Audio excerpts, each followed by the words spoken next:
teman-teman, tamu kita pagi ini sebetulnya Profesor Renat Kasali-PC, yang semua tentunya sudah kenal beliau sebagai praktisi bisnis iya, akademisi juga, juga sempat beberapa kali juga sebagai komisioner di BUMN. Kita akan gali lebih jauh tentang sosok beliau, yang sebetulnya kami akan selalu panggil Chief sebagai bentuk penghargaan atas apa yang sudah dicapai oleh seorang sosok tamu di Chief Corner ini.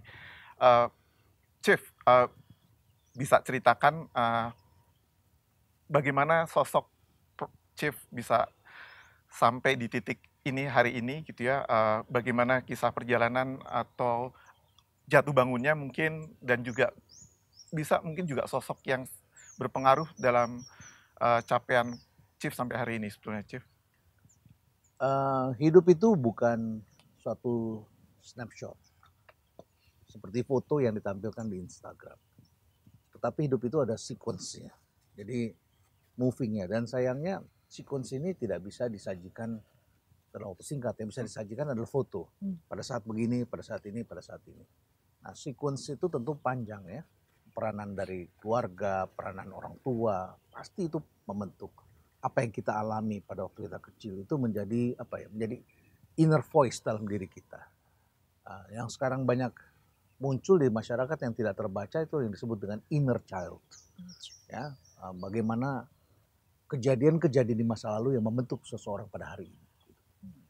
Pada orang hanya melihat snapshotnya saja, pendidikannya di mana. Nah, saya mulai tentu dari sesuatu yang sulit. Saya tidak pernah diberi kemudahan. Selalu saya dikasih kesulitan. Dan setiap kali saya menjalani kesulitan itu, ujungnya selalu jadi saya bisa menikmati. Ya. Dan akhirnya saya jadi terbiasa menghadapi kesulitan-kesulitan. Saya dikasih pekerjaan yang tidak mudah. Ketika saya kembali dari Amerika, balik ke UI pun saya dikasih di program studi yang orang tidak mau semuanya handle itu. Sampai satu ketika datang seorang profesor senior datang pada saya, kalau gue jadi lu, gue ambil tuh, gue kerjain tuh. Terus pertanyaan saya cuma simpel, boleh saya bikin bagus? Boleh, gue akan buktikan bahwa itu lebih bagus daripada yang udah bagus, kata dia. Karena saya tahu persis bahwa seringkali itu tidak boleh karena akan mengganggu kenyamanan yang lain, akan dianggap sebagai kompetisi dan sebagainya. Akhirnya saya bikin bagus dan benar saja terjadi keributan setelah itu. Gitu. Gaji anak-anaknya saya naikin, ribut. Mestinya kan orang kalau gaji bagus kan di appreciate kan gitu kan. Anak-anak nih kita mengutamakan gaji pegawai. Liburannya mereka yang bertahun-tahun termasuk office boy tidak pernah lihat Bali, saya ajak ke Bali. Ribut karena yang lain nggak bisa memberikan itu. Jadi kehebohan itu selalu menyertai setiap perbaikan. Itu adalah hal yang nyata. Sekolah saya juga tidak mudah. Sekolah saya tidak mudah. Ya. Tapi sekarang saya menyadari bahwa sekolah yang tidak mudah itu artinya itulah belajar. Kalau saya diberi IQ saya lumayan, ya saya tidak mengatakan saya jenius, tapi IQ saya setelah saya lihat, saya ingat lagi, oh ya tinggi juga. Gitu ya. Tapi saya tidak merasa pinter. Setiap kali sekolah itu kalau nggak menarik, saya orangnya bosen sekali kalau nggak menarik. Ngapain saya lama-lama di situ? Gitu. Mendingan saya baca sendiri, saya dapat lebih baik daripada diajarkan. Nah, tetapi sekolah yang susah itu ternyata membuat saya belajar banyak. Gitu. Ya, hidup saya juga tidak mudah. Terus sekarang ada ini snapshot saja. Hasil kerja dari banyak orang. Jadi ketidakmudahan itulah yang membuat akhirnya kita jadi bangun lagi, dan lama-lama saya pikir saya punya keterampilan menghandle kesulitan gitu ya. Itu aja saya kira. Chief, pernah tidak naik kelas? Ya. Kelas 5 SD dan adalah di pelajaran bahasa Indonesia yang menyebabkan tidak naik kelas. Bagaimana ini ceritanya? Mungkin penyebabnya adalah karena saya waktu sekolah itu bandel. Ya, karena bandel itu nggak pernah baca, nggak pernah mengulang. Pelajaran itu selesai catatannya jelek, sampai di rumah tidak diulang. Di sekolah, datang sekolah pikiran saya hanya main, dengerin, saya nangkep begitu.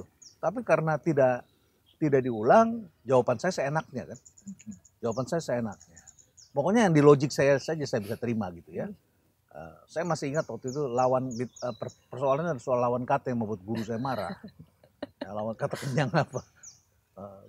Teman-teman semua bilang lapar. Enggak, belum kenyang saya bilang. Kan beda loh. Iya. Lapar sama Belum kenyang. belum Kenyang, kenyang iya. beda. Iya. Saya nggak lapar tapi saya belum kenyang. Iya. Betul kan? Betul. Saya berpikirnya begitu. Dan saya menjawab dengan guyonan atau apa. Nah, lama-lama tuh jadi persoalan di kelas. Oke.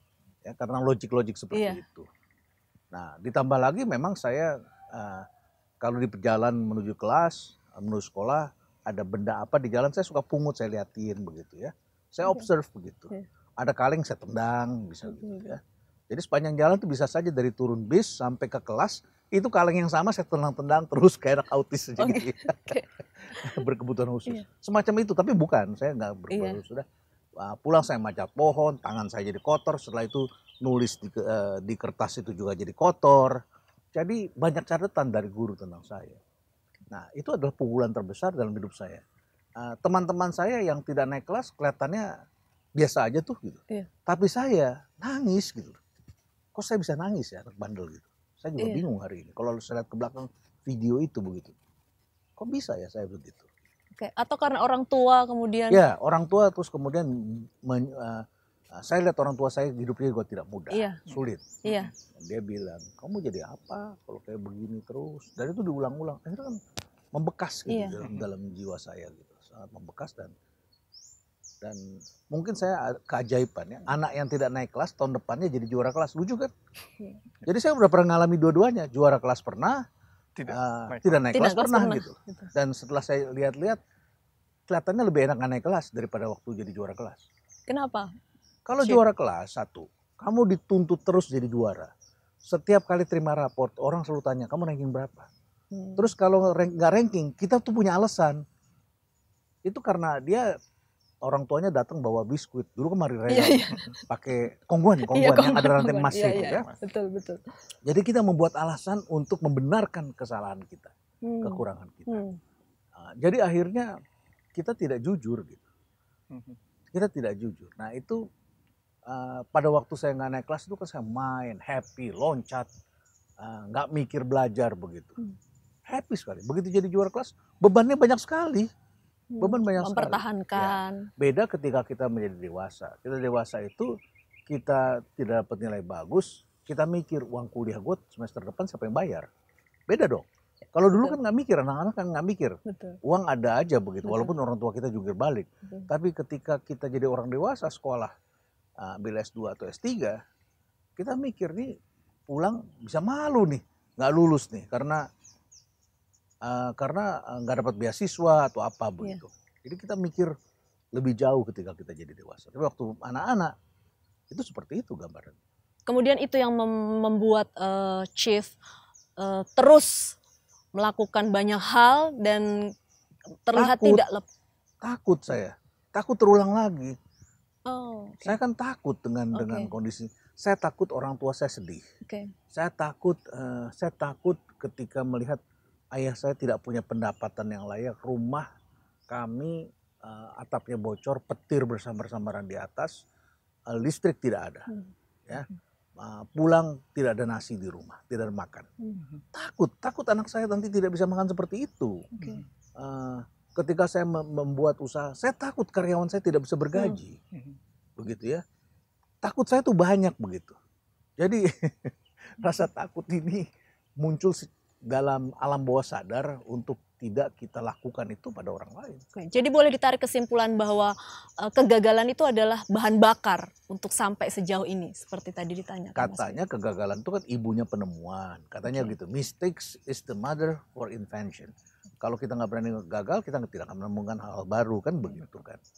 Jadi siapa bilang kegagalan nggak boleh? Boleh kan? Jatuh saya bilang nggak boleh. Kalau siapa naik sepeda nggak pernah jatuh, siapa berenang nggak pernah kelelep, siapa anak-anak kecil yang belajar jalan nggak pernah jatuh, semua pasti pernah jatuh. Boleh aja kan, nikmati aja gitu ya. Tapi dari situ kita jadi takut untuk jatuh karena tahu sakitnya gitu. Prof, dari observe yang tadi dilakukan karena sejak kecil ternyata memang suka untuk melakukan observasi dan eksperimen. Tadi dengan dasar juga kegagalan-kegagalan yang menjadi pembelajaran hidup. Mungkin itu bisa diceritakan kaitannya dengan akhirnya muncul Rumah Perubahan, Chief? Rumah Perubahan itu muncul ketika kami membuat buku judulnya Change. Banyak challenge yang muncul, namanya juga orang muda dan baru punya hanya gelar pendidikan gitu ya. Ada tantangan. Emang pernah melakukan perubahan? Malu juga. Sudah menulis. Kita menulis tapi sesuatu yang kita sendiri tidak pernah menjalankan. Sama juga dosen mengajarkan kewirausahaan tapi dia tidak pernah berwirausaha. Itu kan sama dengan manusia belajar psikologi tetapi tidak pernah melihat manusia. Bagaimana kamu bisa bercerita dengan manusia? Kamu tidak pernah bergaul dengan manusia begitu. Nah, jadi untuk itulah kami membuat sesuatu. Dimulai di tengah kampung. Jadi di tengah kampung itulah kami mulai menciptakan perubahan. Ada beberapa cerita panjang di dalamnya. Misalnya bagaimana mendatangkan orang ke tempat ini. Dulu kami tempatnya di tengah-tengah di dalam. Ini sekitar 2 km ke dalam. Di dalam itu tengah kampung, jalannya hanya satu jalan kecil dan benar-benar di tengah kampung. Tidak ada orang yang terpikir bahwa akan ada suatu center di situ. Nah, kita membawa orang dari mana-mana bisa datang agar mau ke sini. Dan itu saya usahakan dan ternyata bisa datang. Jadi akhirnya tempat pelatihan ini tempat untuk membentuk orang-orang itu datang dan mereka akhirnya mau ke sini. Itu satu. Yang kedua, ketika tahun 98 itu saya mendorong kewirausahaan. Tahun 98 karena terjadi pengangguran. Itu pun saya di-challenge oleh banyak orang terutama di TV karena katanya orang Indonesia tidak bisa berwirausaha. Ya. Nah, kemudian akhirnya saya buka. Setelah jadi saya kecewa karena ternyata kewirausahaan banyak diselewengkan oleh orang-orang untuk cara cepat jadi kaya. Dan itu banyak penyelewengan. Nah, akhirnya kami masuk dan saya diajak Pak Bambang Ismawan memperkenalkan kewirausahaan sosial. Social entrepreneurship. Jadi kami bikin ini konsepnya kewirausahaan sosial. Bikin di Pulau Buru, bikin Kita Bisa dengan anak-anak muda. Ya. Dan sebagainya. Kita coba itu eksperimen seperti itu. Jadi, nah ketika sudah jadi besar seperti ini dan sekarang tidak ada lagi pertanyaan. Anda ngomong change, tapi pernah nggak melakukan change? Ya, embedded, sudah melekat dalam diri kita. Jadi obsesi itu sudah terpenuhi saya kira. Oke. Tinggal change-nya itu setiap zaman kan berbeda. Sekarang tantangannya adalah kehidupan baru dengan yang namanya disrupsi itu. Beda lagi. Berarti berbeda. Nah, kalau melihat dari generasi muda sekarang ini, ada di buku Change itu terkait dengan statement dari Chief yang mengatakan bahwa sukses itu adalah ketika kesiapan bertemu dengan kesempatan. Nah, kalau anak muda zaman sekarang itu melihat itu tuh seperti menurut Chief tuh seperti apa? Setiap orang harus mempersiapkan diri dan kesiapan itu perlu waktu. Tapi zaman sekarang ini harus diakui bahwa segala sesuatu orang bisa mendapatkan secara instan. Kesiapan itu orang maunya instan. Hari ini mikir besok udah jadi. Ya. Mereka lihat di TV ada anak muda startup, orang dia bawa 30 tahun udah jadi bilioner. Mereka berpikir juga mereka bisa melakukan itu. Padahal modal orang ini persiapannya berbeda. Jadi yang pertama persoalannya adalah mentalitas ingin cepat sukses. Itu tidak benar. Yang kedua, kesiapan ini memerlukan suatu perjuangan. Dan perjuangan ini bisa dikatakan berdarah-darah lah begitu, atau berkeringat. Dan perjuangan ini artinya kerja keras. Sekarang diselewengkan menjadi kerja cerdas. Kerja cerdas itu yang disebut passion. Tidak setuju dengan istilah itu? Bukan tidak setuju, maknanya tidak dipahami. Passion itu artinya bersedia untuk berdarah-darah. Ketika berdarah-darah, kamu tidak perlu mendramatisasi gitu. That's life gitu. Oke aja tuh berdarah-darah. Siapa bilang orang dipijit nggak suka? Orang dipijit suka. Emang nggak sakit? Sakit. Tapi enak, nikmat gitu kan. Dipijit sakit kok enak. Dibayar oleh orang yang bikin kita sakit. Ya. Orang dikop, orang dikerok. Itu kan dibikin sakit.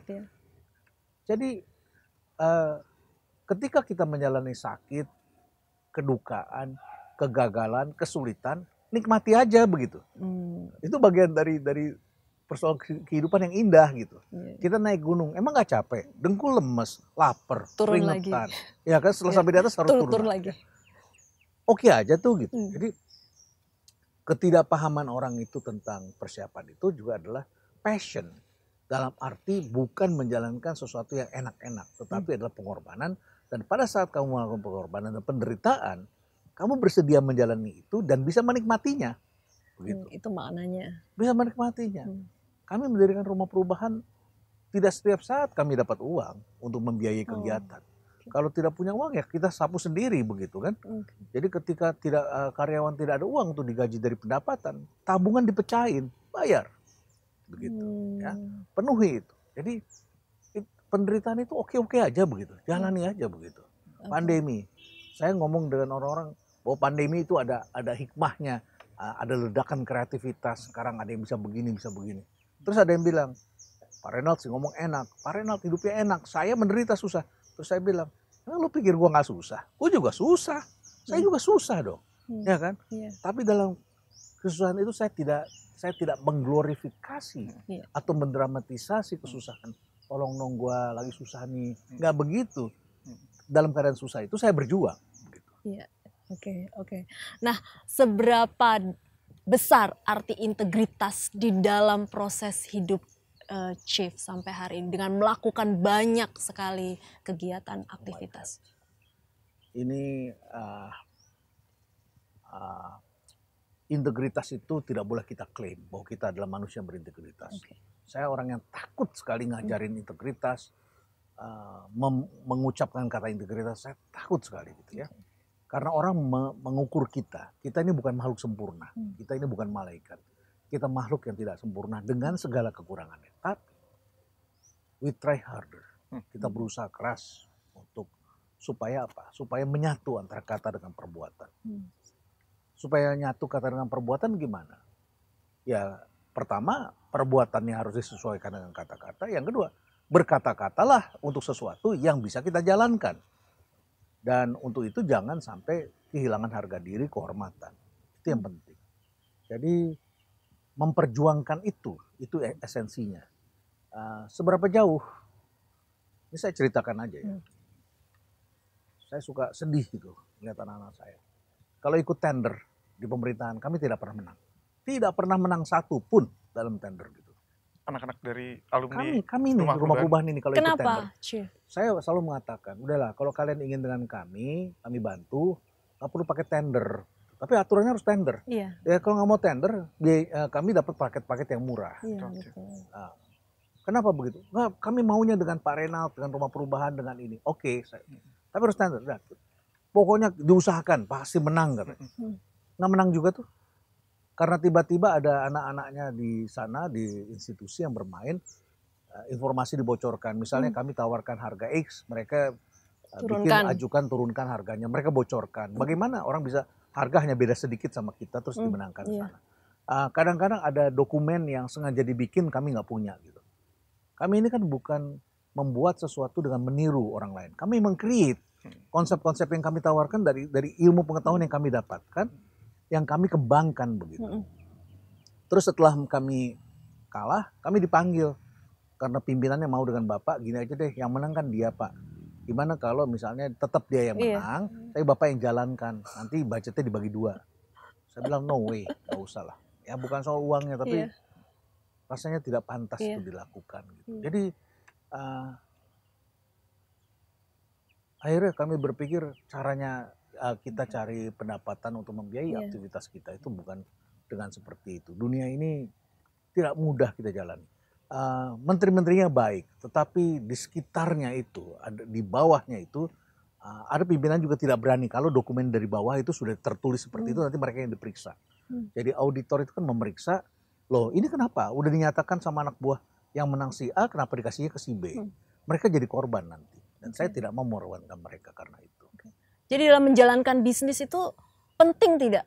Karena kan kalau kita melakukan berintegritas gitu dalam ini tadi rumah perubahan tender tapi nggak pernah menang. Lalu bagaimana? Apa artinya kami dapat 1-2 miliar, tapi terus kemudian kami kehilangan nama baik? Apa artinya? Ya kan? Tapi in the long run akhirnya nasib anak-anak dengan kami kan punya produk-produk yang baik. Kalau produk baik pasti tetap didatangi oleh pihak lain yang walaupun barangkali tidak sebesar itu, ada pendapatan-pendapatan yang masuk dengan legal. Jadi kita tidak perlu khawatir begitu, hilang di situ terus kemudian hilang segala-galanya. Tidak, kita tetap dapat. Jadi tetap ada demand dari sisi yang lain. Tapi kami tidak menjadi manusia yang greedy, manusia yang ini harus dapat, ini harus dapat, ini harus dapat, ini harus dapat. Ya sudahlah. Ini bukan rezeki kita, ini bukan area kita. That's okay. That's okay. Jangan tangisi di situ, jangan didramatisasi. Jadi nggak ada masalah ya dengan kegagalan ketika itu berkaitan dengan integritas. Masalah bagi bangsa ini. Masalah bagi bangsa ini. Kalau seperti itu negara tidak akan dapat produk yang baik. Ya, tapi perusahaan-perusahaan dan lembaga-lembaga itu tetap bisa punya akses pada saya. Mereka tetap bisa datang ke sini dengan metode macam-macam. Misalnya saja orang mau pelatihan sini, akhirnya mereka bilang, kami beli retail saja deh daripada ikut gelondongan. Ya, jadi kami bikin public training, orang datang, masing-masing pimpinan dari daerah segala macam itu ikut dengan lembaga-lembaga yang lain. Jadi peserta 50 orang tapi tidak dari satu kementerian katakanlah. Ada kementerian A, kementerian B, ada perusahaan A, perusahaan B. Mereka belajar bersama-sama. Malah itu menjadi lebih baik karena mereka bisa belajar dan melihat apa yang dicapai oleh teman-temannya di tempat yang lain. Masalah bagi bangsa ini, seberapa optimis kemudian rumah perubahan ini menjadi agen-agen perubahan tadi ketika bangsa ini punya masalah dengan menjalankan roda pemerintahan seperti itu, bisnis seperti itu gitu. Lalu integritas dan kultur tidak bisa dibangun hanya dengan tender atau aturan seperti itu, tapi harus keseluruhan secara menyatu. Jadi kalau kami berintegritas, orang lain mayoritas tidak melakukannya, akan tenggelam. Maka harus dilakukan secara sistemik. Sistemik menyeluruh. Pertama mulai dari rekrutmennya itu harus benar, sehingga kita bisa membangun yang disebut dengan culture of integrity. Jadi kita menerima orang-orang yang mau dan terpanggil untuk jadi pemimpin. Tetapi startingnya adalah menjadi pengikut pertama. Kan tidak mungkin seseorang langsung jadi leader, harus dimulai dari followership. Tidak bisa leadership, followership dulu. Tetapi dia tahu konsekuensinya kalau jadi pemimpin. Ya, karena jadi pemimpin itu akan dituntut lebih banyak. Nah, jadi dari awal rekrutmennya harus benar. Tidak karena ya siapa saja boleh masuk, tidak begitu. Kita membangun negara. Negara ini harus dikelola orang-orang yang lebih baik daripada yang mediocre. Kita harus cari yang terbaik. Itu pertama. Tidak boleh hanya melihat pendidikannya saja. Tidak boleh hanya melihat ijazahnya saja. Ya. Nah, itu pertama. Yang kedua, organisasinya harus baik. Tentu peraturan-peraturan SOP-nya itu harus baik, harus benar. Ya. Yang ketiga, SOP-nya sudah benar, dijalankan dengan baik, konsisten. Ya. Yang ketiga, dibangun pendekatan-pendekatan yang semuanya serba tercatat. Ada tercatat, jadi jejak digital. Kalau sekarang jejak digital gitu ya. Itu bisa ditelusuri, ada di mana, persoalan di mana, kita bisa ini kan. Salah perbaiki, yang tidak benar diberi sanksi, sehingga yang tidak benar dia memperbaiki diri, parkir dulu, baru kemudian dia menyesuaikan lagi di sini, atau lama-lama dia keluar. Harus ada kemungkinan orang yang tidak bagus itu diberhentikan. Sekarang ini jadi masalah, negara ini sulit sekali memberhentikan orang. Sulit sekali, orang tidak masuk aja tidak bisa diberhentikan, begitu ya. Jadi itu perlu dibangun kembali. Kemudian setelah itu adalah evaluasinya. Kami setiap sore di sini evaluasi dengan anak-anak lapangan. Apalagi kami sedang bikin ini, bikin itu, evaluasi. Tadi apa yang terjadi? Apa yang kamu pelajari? Oh persoalan di sini, kenapa ini nggak selesai? Kita pelajari. Ya, itu dilakukan. Kemudian pemberian sanksi dan insentif. Kalau insentifnya tidak baik, siapa yang mau melakukan kerja benar? Orang harus diberikan insentif yang baik. Nah, insentif tidak cukup hanya di dalam lembaga. Society-nya harus juga. Kenapa? Ini kan menjalankan, ada yang memberikan legacy. Siapa ini? Politisi kan? Politisi ini kan membuat aturan, undang-undang, diserahkan kepada agent. Agent ini yang melaksanakan. Kalau sekarang dia punya interest, di sini juga punya interest, terjadi konflik of interest. Itu yang harus kita atasi. Berarti masih panjang atau bisa menuju ke sana dalam berapa lama ini Indonesia? Kalau jejak digital ini akan membuka tabir satu persatu, saya kira tiba-tiba kita akan kaget. Dan persoalan itu akan muncul persoalan baru ya. Kita sebentar lagi akan masuk dalam kehidupan yang disebut sebagai kehidupan artificial. Dunia ini sedang menuju ke peradaban artificial ya sebentar lagi. Kecerdasannya artificial, ya, makanannya artificial, dagingnya daging artificial, telurnya telur artificial, binatang yang dipelihara, pets yang dipelihara artificial, tamagotchi dan sebagainya begitu ya. Serba artificial. Nah, dalam dunia itu akan muncul persoalan-persoalan baru lagi. Persoalan baru karena manusia nanti hidup dalam dunia imajinasi dan akan terjadi alienasi begitu. Sehingga kemudian nanti kita akan lihat ada dua tipe manusia. Tipe manusia yang dihack oleh teknologi dan tipe manusia yang mengendalikan dan bekerja dan bisa memonitor teknologi. Ada dua manusia. Ini adalah passenger, ini adalah driver. Driver ini ada dua, ada good driver, ada bad driver. Ada good passenger, ada bad passenger. Nah, kalau kita membiarkan hidup kita dikendalikan oleh teknologi, kita tidak tahu membedakan mana yang benar, mana yang salah. Dalam dunia artificial akan timbul persoalan baru lagi nanti. Orang melakukan kesalahan tapi merasa dirinya benar. How come? Karena mereka hidup dalam alam cara berpikirnya sendiri. Dalam kesendirian dan hidup bersama dengan teknologi, bahkan istrinya saja robot. Boneka. Batasnya seperti apa itu, Chief? Tadi hidup dikendalikan dengan teknologi dan sebenarnya tanpa teknologi bisnis nggak bisa jalan, tidak bisa berjalan dengan baik saat ini. Batasannya adalah kesadaran. Perjalanan kita menjadi human, menjadi manusia itu a long journey, ya. Dari manusia yang hidup dalam gua, mengandalkan alam, gitu ya. Kemudian kita menjadi kera yang bisa berdiri tegak, ya, Homo erectus. Kemudian sampai menjadi puncaknya itu menjadi sapiens dan manusia yang berbudaya, berperadaban. Apa yang melahirkan itu semua itu adalah awareness. Di mana kita punya kesadaran dan menyadari kita kemanusiaan, manusia ini dengan segala kemanusiaan, sehingga kita bisa bekerja sama, bisa respect terhadap diversity, kita bisa respect terhadap hal-hal yang menyakitkan hati kita, tapi kita bisa tahan sehingga tidak terjadi keributan dan sebagainya. That is human, gitu ya. Kepedulian, mengasihi orang lain, begitu, welas asih, beli 10 dikasih 11 gitu. 10 dikasih 11 ya. Nah, itu menjadi human dengan dignity-nya. Ketika manusia itu dihack dan kemudian menjadi robot, dia menjadi budak teknologi dan dia akan kehilangan awareness. Dia akan kehilangan awareness dan akhirnya turun dari tadi sudah sapiens, Homo sapiens mencapai puncaknya, dia akan mundur lagi menjadi manusia yang hidup dalam gua kehidupannya, tapi di sebelahnya itu adalah robot gitu, mesin-mesin yang kemudian mengendalikan dia. Jangan lupa sekarang manusia sudah dihack oleh teknologi.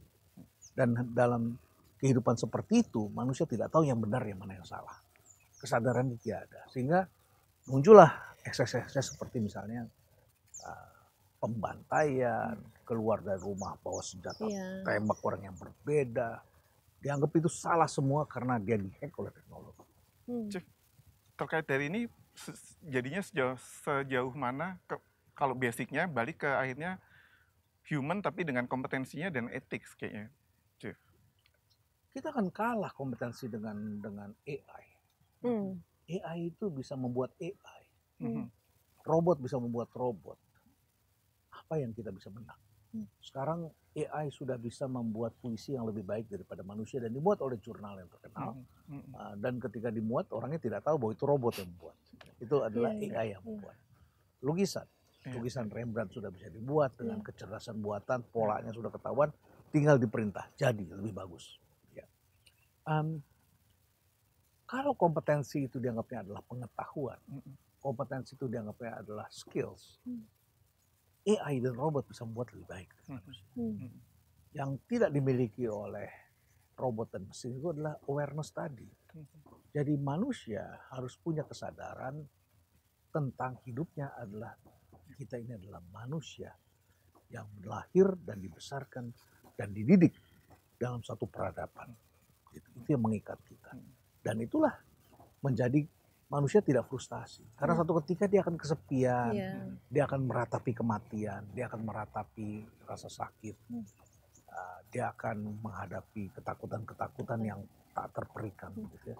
Tapi seandainya dia menjadi bagian dari kehidupan, maka kehidupan itu akan memberikan ruh, memberikan jiwa, memberikan keteduhan, memberikan warna, ya. Dan itulah yang disebut happiness. Chief, seberapa jauh akhirnya hal-hal tersebut mempengaruhi program development di rumah perubahan dan fokus utama sasaran yang mau dicapai untuk itu sebagai penggerak untuk Indonesia yang makin baik ke depan, Chief? Rumah perubahan tidak bisa merubah semuanya, tidak bisa membuat semuanya jadi baik, tidak bisa. Tapi kami bisa membuat 1-2 hal, ya. Jadi kontribusi kami adalah pada 1-2 poin yang kami bisa kerjakan, itu yang kami kerjakan. Apa yang kami lakukan? Pertama, gagasan-gagasan perubahan tidak hanya disebarkan melalui pelatihan, orang datang ke sini. Kami coba buat buku, bila memungkinkan kami buat video-video kecil, kami melayani wawancara seperti ini supaya bisa menyebarkan. Kami membuat buku begitu ya. Jadi kami mengedukasi seperti itu, sehingga kalau ada komplain, ada kadang-kadang kan kita buat tulisan di media, ada orang yang senang berdebat, mempersoalkan, menyalah-nyalahkan gitu ya. Kami bisa jawab pada waktunya gitu, karena itu memerlukan sesuatu penjelasan yang lumayan begitu ya. Nah, itu kami lakukan. Terus setelah itu kami lakukan pembinaan kaum muda. Sampai hari ini saya tidak pernah berhenti mengajar. Tidak pernah berhenti mengajar. Ketika baru pulang dari Amerika, saya mengajar di sekitar 18 universitas di luar kota. Saya dosen terbang yang aktif pada waktu itu. Sampai ke Bengkulu, Samratulangi di Manado, sampai ke NTT, Udayana. Saya mengajar kemana-mana. Saya dosen terbang pada waktu itu. Setiap minggu saya adanya di airport untuk pergi mengunjungi kampus-kampus membantu mahasiswa di Jawa maupun luar Jawa. Hari ini saya tidak pernah berhenti, sampai hari ini saya tidak pernah berhenti mengajar di program S1, S2, S3. Tapi karena di S2 sudah banyak dosen, saya sekarang mengajar S1 dan S3. Itu saya lakukan. Kadang-kadang kami mengajar, bukan kadang-kadang, setahun sekali saya pasti mengajar untuk guru-guru PAUD dan untuk orang tua. Ya, PAUD. Kami ada yayasan kami mengelola taman kanak-kanak dan PAUD untuk masyarakat. Itu bertemu dengan kami. Kemudian sekarang yang kami lagi bikin juga yang rutin ya, dari sejak tahun berapa itu, 10 tahun sudah kami lakukan, yang disebut dengan RK Menti. Ya, kami punya Menti. Jadi yang bantu saya Menti. Kami seleksi secara nasional, kemudian setelah itu 30 orang datang ke Jakarta, kami observasi, pilih 3-5 orang, tinggal sama saya selama 2 tahun. Kita kasih uang saku bahkan, ya, uang saku. Tapi selama tinggal di sini, tengah malam pun bisa saya panggil gitu. Kadang-kadang kami ngobrol di sini, kadang-kadang di situ, kadang-kadang di Selasar di dalam, kadang-kadang kami pergi ke puncak kemana begitu ngobrol. Dan saya kasih tugas. Kayak sekarang mereka sedang riset dengan saya tentang artificial world itu, artificial living. Mereka yang bantu cari baca. Kadang-kadang mereka terkejut tuh baca. Tapi saya lebih terkejut lagi kan. Gila ya anak sekarang kok kasih seperti ini bisa temu seperti ini. Nah itu yang saya suka. Mereka bilang, Pak saya ketemu ini. Pak saya ketemu ini. Mereka bikin saya tambah pinter.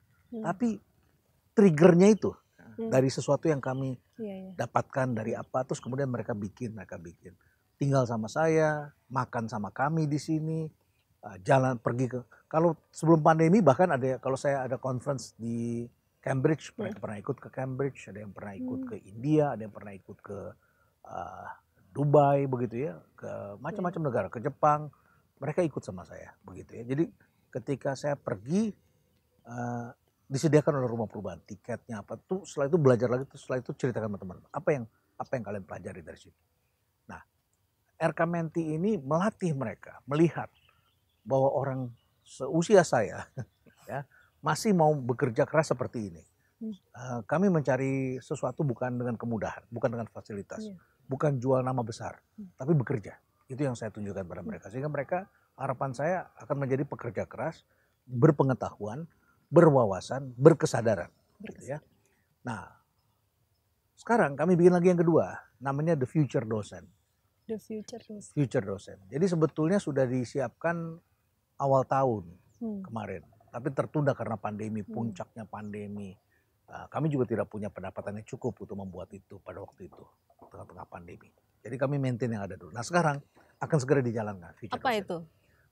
Ini adalah program seperti RK Menti.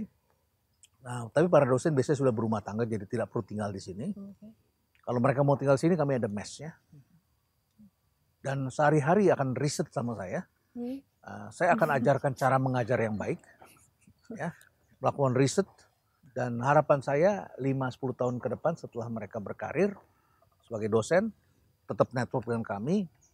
Dan harapan saya 5-10 tahun akan menjadi profesor-profesor baru yang unggul. Yang jangan sampai mereka jadi profesor hanya bermanfaat buat diri mereka. Saya ingin mereka menjadi profesor yang memperbaharui pengetahuan, punya buku-buku yang menjadi rujukan, karya mereka terpapang di jurnal internasional, dan mereka menjadi pengajar yang hebat. Itu yang saya inginkan. Oke, kalau boleh milih, dosen atau bisnismen? Dosen. Alasannya? Bisnismen itu kesannya kita hanya cari uang. Tapi kalau jadi bisnismen ya, kalau jadi dosen, kita membesarkan orang. Kita membangun masa depan. Kita menanam bibit di mana-mana. Dan itu akan jadi 10 tahun ke depan. Bisnismen, kita dapat uang hari ini. Tapi karena saya dosen bisnis, saya harus menjadi bisnismen. Kalau tidak orang akan bilang, Bapak ngomong bisnis tapi tidak. Mana buktinya? I prove it. Saya orang yang selalu mengatakan, I prove it. Apa yang saya katakan itu saya bisa jalankan. Ini hanya akibat saja. Menjadi bisnismen ini akibat saja. Dan kami tidak ingin menjadi konglomerat, kami tidak ingin menjadi pengusaha yang punya tambang, punya... Tidak. Kami merasa begitu sudah cukup. Yang penting orang bisa lihat kami melakukan dengan baik, benar, dan ada manfaatnya. That's it. Chief, kalau bisa disampaikan dalam 3 kata, Chief. Perjalanan sampai hari ini, Chief. 3 kata itu apa, Chief? Cinta tanah air. Cinta tanah Cinta air. tanah air. Dan itu yang dilakukan konsisten 17 tahun Rumah Perubahan, Chief? Ya, jadi cinta itu ada rasa berani, ada rasa takut. Takut dong kalau kita melakukan sesuatu yang tidak benar. Ya kan? Tapi berani memperjuangkan sesuatu yang benar. Ya, ada saatnya kita berani, ada masanya kita takut. Ada masanya kita maju ke depan, ada masanya kita mundur belakang. Kalau ada gelombang besar, ngapain kita pasang badan di tengah-tengah begitu? Terus kita sendiri juga hancur berkeping-keping, kita tidak bisa menyaksikan, kita tidak bisa memperbaiki keadaan. Percuma. Alam itu tidak boleh dilawan. Cinta tanah air itu juga harus pandai membaca. Segala sesuatu harus dibaca, didalami, diverifikasi. 20 tahun lebih saya mengajar program doktoral. Kata yang selalu kita ulangi berkali-kali itu adalah validity dan reliability. Validity and reliability. Cek validitasnya. Valid atau tidak, reliable atau tidak. Jadi memperjuangkan hal seperti itu. Ya, pada akhirnya menjadi peduli, caring. Ya, if you they don't care how much you know until they know how much you care. Itu kata John Maxwell. Jadi Anda boleh pinter kayak apapun, mereka nggak peduli. Sampai mereka tahu bahwa kalian peduli sama mereka. And then they think that you know. Selama jadi pemimpin, apa sebenarnya yang dibutuhkan oleh seorang pemimpin? 1. Clarity. Kejelasan. Kejelasan. Clear. Make it clear. Apa yang jelas itu, Chief? Kalau tidak jelas, kita akan melangkah salah. Ya, jadi apa yang tidak jelas adalah ruwet. Karena ruwet, jadi kita tidak bisa bergerak. Ribet. So kita harus mensimplifikasikan. Tapi apa yang bisa kita simplifikasikan kalau kita tidak tahu itu apa? Dan untuk membuat itu jadi clear, kita perlu waktu, kita perlu tata, kita perlu gali, kita perlu periksa, kita perlu baca benar-benarnya apa. Kemampuan untuk bisa membaca, baik tulisan maupun baik yang tertulis maupun yang tak tertulis. Itu kunci selama menjadi pemimpin ini ya, Chief. luar biasa. Integrity in mind atau integrity in appearance? In action. No, you have to choose one. Integrity in mind or in appearance. Apa artinya kalau cuma di mind tapi tidak dalam action? Ini rasanya saya merasa sebagai guru kelas 5 SD itu. Kenyang atau Ya, tapi lawan katanya. apa yang kita lakukan itu semua berawal dari apa yang kita pikirkan. Iya. Apa yang kita pikirkan itu yang akan kita lakukan. Jadi bukan kaki yang menggerakkan langkah kita, tapi pikiran kita yang menggerakkan langkah kita. You are right. In mind. In mind. Oke. Oke. Ada lagi yang mau ditanyakan, Mas? Tapi ngomong integriti itu kan menakutkan. Iya. Karena kalau kita mengklaim diri kita integriti, saya kira kita tidak ada yang pantas mengklaim diri kita integriti. Lakukan aja dan tidak perlu klaim, tidak perlu dapat pujian, tidak perlu mengatakan kepada orang bahwa kita orang berintegriti dan sebagainya. Tidak perlu itu. Tidak perlu itu. Bahkan ketika kalian melakukan langkah yang berintegritas, kemudian orang mengatakan itu tidak berintegritas, segala macam, biarkan saja. Tidak perlu takut terhadap hal itu. Karena apa? Karena integriti itu bukan apa yang diucapkan, bukan sesuatu yang bisa kita poles-poles. Nggak bisa tuh. Keluar dari dalam. Ini rada keluar sedikit, gak apa-apa, Chief. Penasaran aja, Chief. Chief pernah berkeluh kesah, awalnya sempat sedih begitu banyak alumni keluar dari rumah perubahan, Chief. Tapi ternyata belakangan itu cara Tuhan untuk menunjukkan bahwa rumah perubahan bisa membuat besar dirinya, Chief. Nah, dan alumni itu pada akhirnya pada satu titik tertentu kembali dan berusaha membesarkan bersama rumah perubahan, Chief. Kamu tahu aja sih. Seberapa jauh sebenarnya, Chief, pembelajaran yang mereka rasakan dan akhirnya bagaimana mereka menyerap apa yang mereka dapat di rumah perubahan dalam karir mereka, upaya mereka ke depan, dan seberapa jauh rumah perubahan berhasil menginspirasi dan menjaga konsistensi dan komitmen mereka untuk Indonesia yang lebih baik, Chief. Endurance itu kan perlu tenaga ya. Iya. Pada seusia seperti ini saya masih keliling setiap pagi, masih saya lakukan, masih ngobrol sama anak-anak. Itu endurance. Tapi dalam hal tertentu, ini kan saya jadi menuntut sama anak-anak saya. Menuntut ini, bikin ini, bikin ini. Ketika mereka berada sama saya, itu kan juga tidak mudah bagi mereka. Mengajak anak-anak yang terbiasa di kampus atau sekolah, very slow, boleh mikirnya lama, boleh tidak menyelesaikan. Dengan saya sekarang tidak bisa karena saya awasi langsung. Nah, ketika anak-anak di rumah perubahan itu saya tuntut, mungkin mereka pahit getir merasakan. Ada masanya juga mereka letih pasti kan. Tapi waktu berjalan, kalau tidak pernah berada di tempat lain, mereka tidak tahu yang mana yang baik seperti apa. Ketika berada di tempat lain, mereka lapor sama saya. Ternyata mereka mendapatkan speed, kecepatan gerak. Kecepatan berpikir, dan mereka menjadi lebih tangkas daripada yang lain, lebih cerdas. Banyak hal yang mereka sudah tahu, bahkan mereka keliling Indonesia ini mereka sudah tahu semua. Sementara banyak teman-teman yang ketika mereka bekerja di tempat lain, pengetahuannya sangat terbatas, keberaniannya sangat terbatas, mental skill dan skillnya juga terbatas. Jadi ketika mereka bekerja, mereka dengan cepat itu bisa naik grade-nya begitu. Dan mereka sangat diminati oleh banyak orang. Karena anak-anak ini saya tidak pernah terima berdasarkan ijazahnya. IPK-nya berapa, nggak pernah. Saya nggak tahu mereka S1, D3, saya nggak pernah tahu. Lalu berdasarkan apa? Observasi, wawancara. Kita mau berkembang atau tidak. Saya orang pernah naik kelas bisa jadi profesor. Maka saya berpikir ada orang yang memang berada di satu sekolah. Dia memang sebenarnya pandai, dia sebenarnya mau. Tetapi mungkin dia nggak cukup makan, mungkin dia berada di tempat yang salah. Jadi kami bentuk mereka sehingga kemudian setelah mereka jadi 2 tahun itu sudah cukup, sudah jadi membuat mereka siap diambil. Tapi pada saat mereka sudah 2 tahun jadi, sebenarnya saya membutuhkan mereka untuk bantu saya lagi lebih sulit lagi begitu ya. Tapi mereka tinggalin saya gitu kan.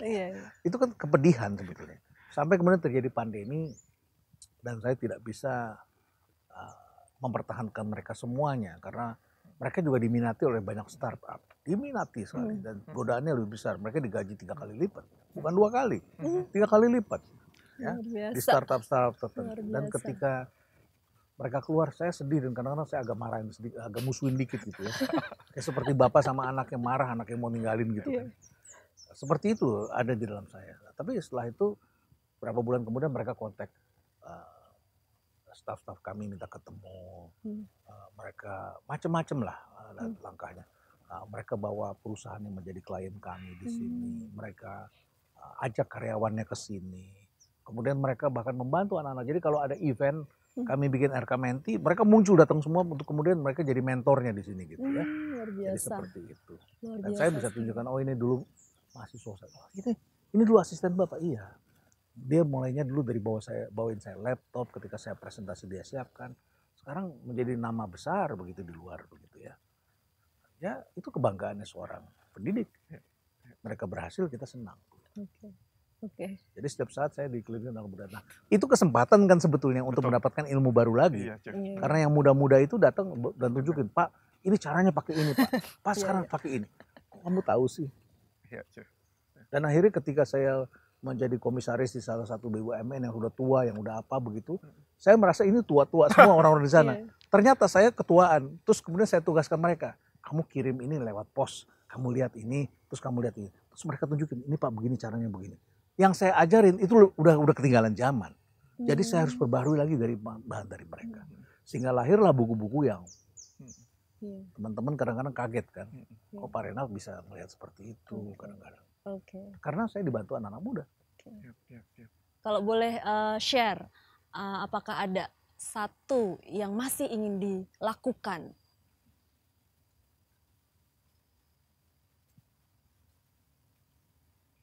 Saya kira saya sudah cukup ya. Saya kira saya tahu diri. Yang saya ingin lakukan adalah membuat alam ini menjadi indah. Kami sedang membuat hutan bambu. Jadi saya sedang ingin membuat ekosistem aja. Ya, jadi saya ingin membuat ekosistem. Kawasan ini kami jadikan hutan. Kalau nanti masuk ke dalam bisa dilihat pohon-pohon besar. Yang kami tanam 15 tahun yang lalu, pohon jati sudah tinggi 30 meter. Batangnya sebesar ini. Ya. Kami lagi bikin hutan bambu, dan ketika bikin hutan bambu ada yang mengingatkan saya, nanti ada ular-ular kecil. Oke, kalau gitu saya bikin rantai pasoknya. Apa yang saya lepas? Musang. Biar bisa. Bisa Mantap. makan ular begitu ya, makan. Jadi akhirnya bersih semuanya.